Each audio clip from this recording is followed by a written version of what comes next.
From KVUE News in Austin, you're watching Texas This Week with Ashley Goodo. Good Sunday morning. Texas has a new state senator and another could be leaving the upper chamber. That's where we'll start with the 3 things you need to know in Texas politics. Former Travis County Judge Sarah Eckhart was sworn in as the new state senator for Austin and Bastrop Wednesday. Lieutenant Governor Dan Patrick issued the oath of office during a private ceremony at the Capitol. Meanwhile, North Texas State Senator Pat Fallon could be leaving the Pink Dome. The Texas GOP selected the Prosper Texas Republican to replace U.S. Representative John Ratcliffe on the November ballot. Ratcliffe was confirmed as the U.S. Director of National Intelligence back in May. In an interview with KVUE News, Governor Greg Abbott said a COVID-19 vaccine could be available as soon as this year and added therapeutic drugs to treat patients with the virus could hit the market as soon as next month. But the biggest political news of the week came from Democratic presidential candidate Joe Biden with his historic VP pick announcement. The former vice president named California Senator Kamala Harris as his running mate. Harris is the first Black and Indian American woman to run for vice president on the Democratic or Republican ticket. Central Texans have a lot of decisions to make at the polls, and some will elect new members of Congress. That's the case in U.S. Congressional District 17, which stretches from Travis, Bastrop, and Lee counties all the way to Waco and Bryan College Station. Republican Bill Flores flipped that seat from blue to red in the 2010 election, but after 5 terms, he's not seeking re-election. The Democrat Flores faced in 2018, Rick Kennedy, is back for another run. This time he'll face former Dallas area Congressman Pete Sessions, who now lives in Waco. We spoke with Kennedy earlier this month. This morning, we're joined by Mr. Sessions. For our viewers who may not be familiar with you, tell them a little bit about yourself and why you're running for Congress. Yeah, thank you very much. I grew up in Waco, went to high school in San Antonio, attended Southwestern University in Georgetown, and for the last 12 years, I sat on their board of trustees. Southwestern in Georgetown has a good presence in this market and is a great school.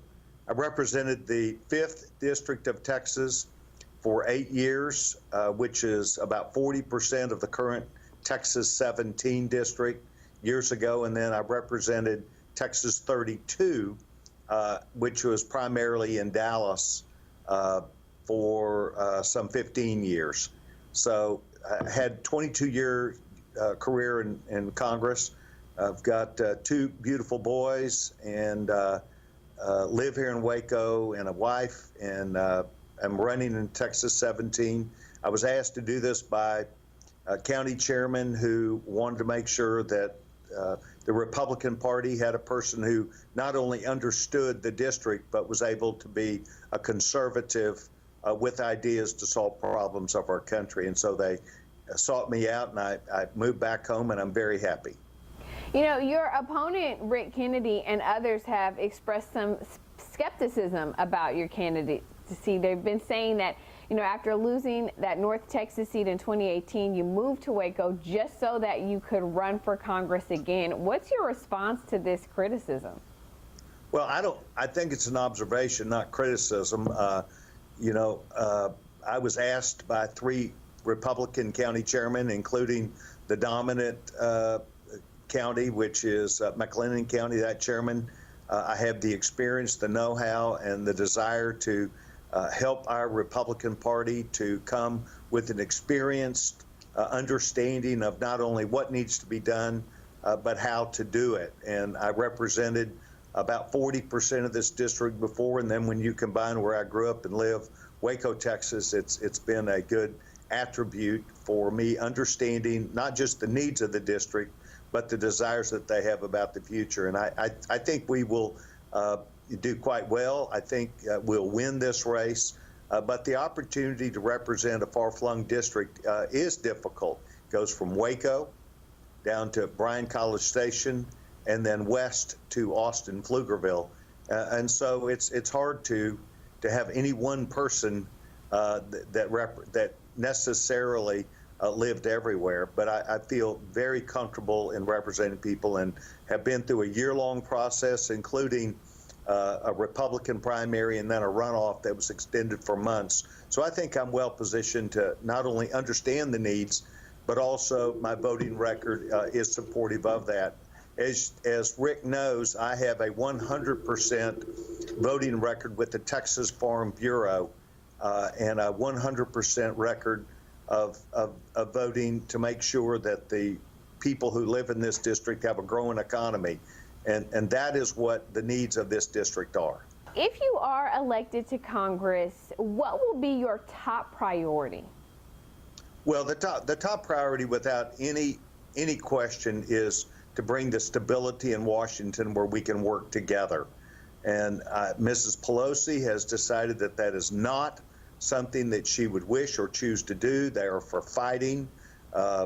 Some of her newest members are there simply to turn America into a socialist nation. And that is not positive. We are a free enterprise system. We want and need people to make their own decisions. And we must understand that we cannot allow this to happen. And so that winning the majority is everything to the nation. And that's what I will help not only represent, but bring about. What's one piece of legislation, day one, you want to work to get passed? Well, it's really a process, and it is us working together to make sure that what we're doing is not placing our country into further debt. As you know, we've run a $2 trillion deficit this year alone. The previous record had been $800 billion.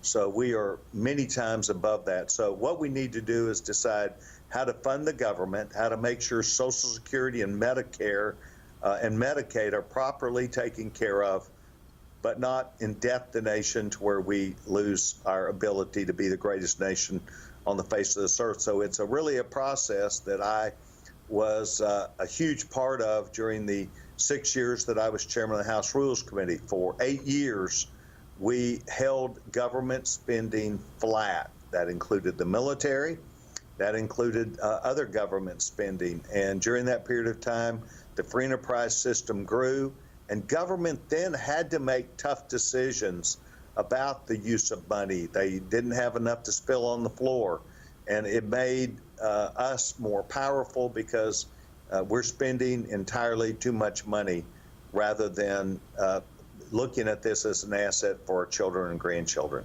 I want you to share some final thoughts with our viewers about why you think they should cast their ballots for you this November.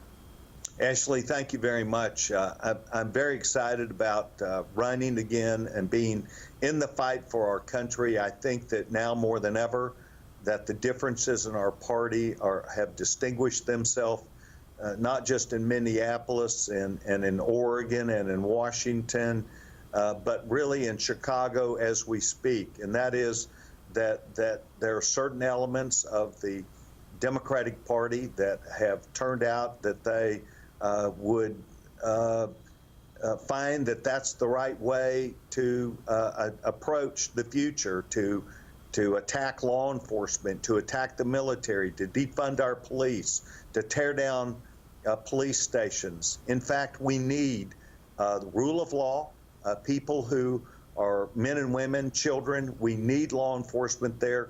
Criminal behavior and activity is not going away. And if you do not have that strong line of the blue defense of the police department backed up by mayors and city council people with the consent of people, then we're in trouble. And I am very concerned that this defunding of the police, the defunding of the law enforcement, in particular federal law enforcement, which is the angle that a member of Congress would take, would be very, very detrimental to our future of this country and the success. And so I would like to ask for people to vote for me because I am a conservative Republican that reaches for results, and that is a better economy that takes our roads and bridges and makes sure they are properly funded. But also, I have a 100% lifetime record with the Texas Farm Bureau to make sure that our communities that are rural, our farmers and ranchers, and food security is effectively important and grow our economy. And I'd like to ask for their vote. Anybody that's within our voice we'd like to ask them to be a part of the Republican Party that would make this state sound and better and prepare a future better for our children and grandchildren. Thank you. You can learn more about Sessions' campaign at KVUE.com. You have until October 5th to register to vote. Early voting is set to run from October 13th through the 30th, and Election Day is Tuesday, November 3rd. That's Texas This Week.